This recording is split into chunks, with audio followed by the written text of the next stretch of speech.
ये शैक्षिक module homeopathy का एक व्यापक अवलोकन प्रदान करता है, जो 18वीं सदी के अंत में विकसित एक चिकित्सा प्रणाली है। पूरक और वैकल्पिक स्वास्थ्य पद्धतियों पर एक पूर्ण दृष्टिकोण के लिए इसके मूलभूत सिद्धांतों, नियामक स्थिति और इसकी प्रभावकारिता के संबंध में वैज्ञानिक प्रमाणों को समझना आवश्यक है। हम होम्योपैथी और इसके मूल सिद्धांतों को परिभाषित करेंगे। इस प्रस्तुति का उद्देश्य संयुक्त राज्य अमेरिका में होम्योपैथी के नियामक ढांचे का वर्णन करना और इसकी प्रभावशीलता के वैज्ञानिक मूल्यांकनों से निष्कर्षों को सारांशित करना है। होम्योपैथी 2 प्राथमिक सिद्धांतों पर आधारित है जो इसे पारंपरिक चिकित्सा से अलग करते हैं। पहला है समानताओं का नियम। यह अवधारणा कि समान समान को ठीक करता है। समानताओं का नियम ये मानता है कि एक पदार्थ जो एक स्वस्थ व्यक्ति में विशिष्ट लक्षण पैदा करता है, उसे बहुत कम मात्रा में समान लक्षण वाली बीमारी का इलाज करने के लिए इस्तेमाल किया जा सकता है। उदाहरण के लिए, यदि कोई पदार्थ स्वस्थ व्यक्ति में बुखार पैदा करता है, तो उस पदार्थ का अत्यधिक पतला संस्करण बुखार वाले रोगी के इलाज के लिए उपयोग किया जाता है। दूसरा सिद्धांत अति सूक्ष्मता का नियम है, जिसमें क्रमिक तनुकरण और हिलाने की प्रक्रिया शामिल है, जिसे शक्तिशालीकरण के रूप में जाना जाता है। उपचार पौधों और खनिजों जैसे प्राकृतिक स्रोतों से प्राप्त होते हैं और उन्हें बार बार अत्यंत कम सांद्रता तक पतला किया जाता है।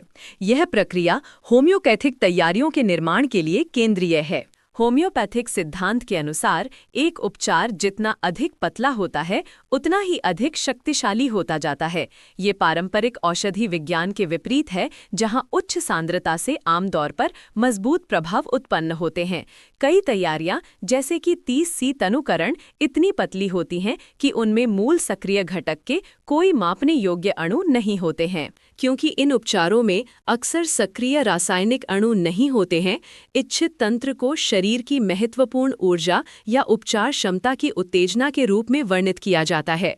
ये अवधारणा बताती है कि पानी या विलायक में मूल पदार्थ की स्मृति होती है, जो तब शरीर की आंतरिक प्राकृतिक रक्षा को बीमारी से लड़ने के लिए प्रेरित करता है। संयुक्त राज्य अमेरिका में होम्योपैथिक उपचारों को खाद्य एवं औषधि प्रशासन FDA द्वारा दवाओं के रूप में विनियमित किया जाता है, लेकिन 1938 में स्थापित दिशा निर्देशों के एक अलग सेट के तहत। यह ढांचा पारंपरिक फार्मास्यूटिकल्स को न दी जाने वाली कई प्रमुख छूट प्रदान करता है, जिससे इन उत्पादों के लिए मानक ओवर द काउंटर दवाओं की तुलना में एक अनूठा नियामक वातावरण बनता है।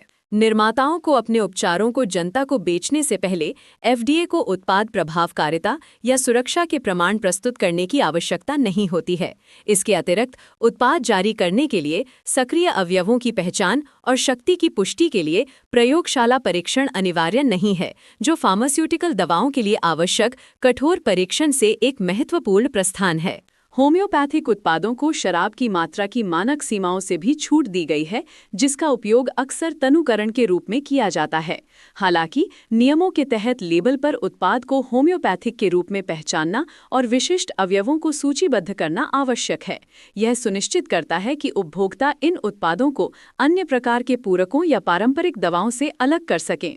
लेबल पर तनुकरण स्तरों को स्पष्ट रूप से बताना, उपयोग के लिए कम से कम एक संकेत प्रदान करना और सुरक्षित अनुप्रयोग के लिए निर्देश शामिल करना भी आवश्यक हैं। ये लेबलिंग आवश्यकताएं FDA द्वारा निरीक्षण बनाए रखने का प्राथमिक तरीका है, यह सुनिश्चित करते हुए कि जबकि प्रभावकारिता सिद्ध नहीं हुई है, उपभोक्ता को सूचित किया जाता है कि वे क्या खरीद रहे हैं और इसका उपयोग कैसे करना है। होम्योपैथी के सिद्धांत रसायन विज्ञान और शरीर विज्ञान की मौलिक अवधारणाओं के लिए एक महत्वपूर्ण चुनौती पेश करते हैं। सक्रिय अणुओं के बिना एक उपचार से प्लेसिबो प्रभाव से परे कोई शारीरिक प्रभाव उत्पन्न होने की उम्मीद नहीं है। नतीजतन होम्योपैथी की प्रभावकारिता दुनिया भर के चिकित्सा संगठनों द्वारा व्यापक वैज्ञानिक जांच का विषय रही है। इन दावों का मूल्यांकन करने के लिए दुनिया भर में नैदानिक परीक्षणों की कई व्यवस्थित समीक्षाएं और मेटा विश्लेषण किए गए हैं। उच्च गुणवत्ता वाले साक्ष्य के इस बड़े निकाय से सामूहिक निष्कर्ष ये है कि अध्ययन की गई 60 से अधिक नैदानिक स्थितियों में से अधिकांश के लिए होम्योपैथी प्लेसिबो से अधिक प्रभावी नहीं पाई गई है। हालांकि कुछ छोटे अध्ययनों ने फाइब्रोमाइल्जिया जैसी विशिष्ट स्थितियों के लिए संभावित लक्षण राहत का सुझाव दिया है। इन निष्कर्षों को व्यापक, अधिक मजबूत साक्ष्य आधार द्वारा समर्थित नहीं किया गया है। वैज्ञानिक सहमति इस बात पर जोर देती है कि छोटे परीक्षणों में अलग-अलग सकारात्मक परिणाम अक्सर बड़े, अधिक कठोर अध्ययनों के संचालन पर गायब हो जाते हैं, जिससे प्लेसीबो संचालित प्रभाव निष्कर्ष को मजबूत किया जाता है। ये ध्यान रखना भी महत्वपूर्ण है कि होम्योपैथिक के रूप में विपणन किए जाने वाले कुछ उत्पादों में वास्तव में शारीरिक प्रभाव डालने के लिए पर्याप्त सांद्रता में सक्रिय तत्व हो सकते हैं। इसके अलावा कुछ उत्पादों की पहचान उपभोक्ताओं द्वारा गलत की जा सकती है, जो वास्तव में वानस्पतिक आहार पूरक का उपयोग कर रहे हैं, जिन्हें अलग तरह से विनियमित किया जाता है और इसमें रासायनिक रूप से सक्रिय पौधे सामग्री हो सकती है। संक्षेप में, होम्योपैथी समान को ठीक करता है और अत्यधिक तनुकरण पर आधारित एक प्रणाली है। फिर भी इसमें प्लेसिबो प्रभाव से परे प्रभावशीलता का कोई सबूत नहीं है, जबकि FDA द्वारा विनियमित ये पारंपरिक दवाओं के लिए आवश्यक प्रभावकारिता सत्यापन से छूट प्राप्त है। ये अंतर आधुनिक स्वास्थ्य सेवा और चिकित्सा विश्लेषण के लिए महत्वपूर्ण है।